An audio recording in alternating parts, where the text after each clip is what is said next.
মহাখালী সেতু ভবনের সামনে সিএনজি চালকরা রাস্তা অবরোধ করে রেখেছে। তাদের দাবি হলো মেট্রো এবং জেলা দুই পদের গাড়ি, মেট্রো গাড়ি ঢাকায় চলতেছে, জেলার গাড়ি ঢাকা চলতে না দেওয়ার কারণে, যাতে করে ঢাকায় মেট্রো গাড়ি জেলার গাড়ি চালাতে পারে, এই দাবিতে তারা রাস্তা বন্ধ করেছে।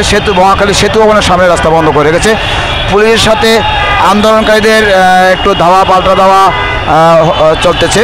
দেখতে পাচ্ছে হাজার হাজার আন্দোলনকারীরা আছে এবং পুলিশ তাদেরকে রাস্তা থেকে সরানোর চেষ্টা করতেছে।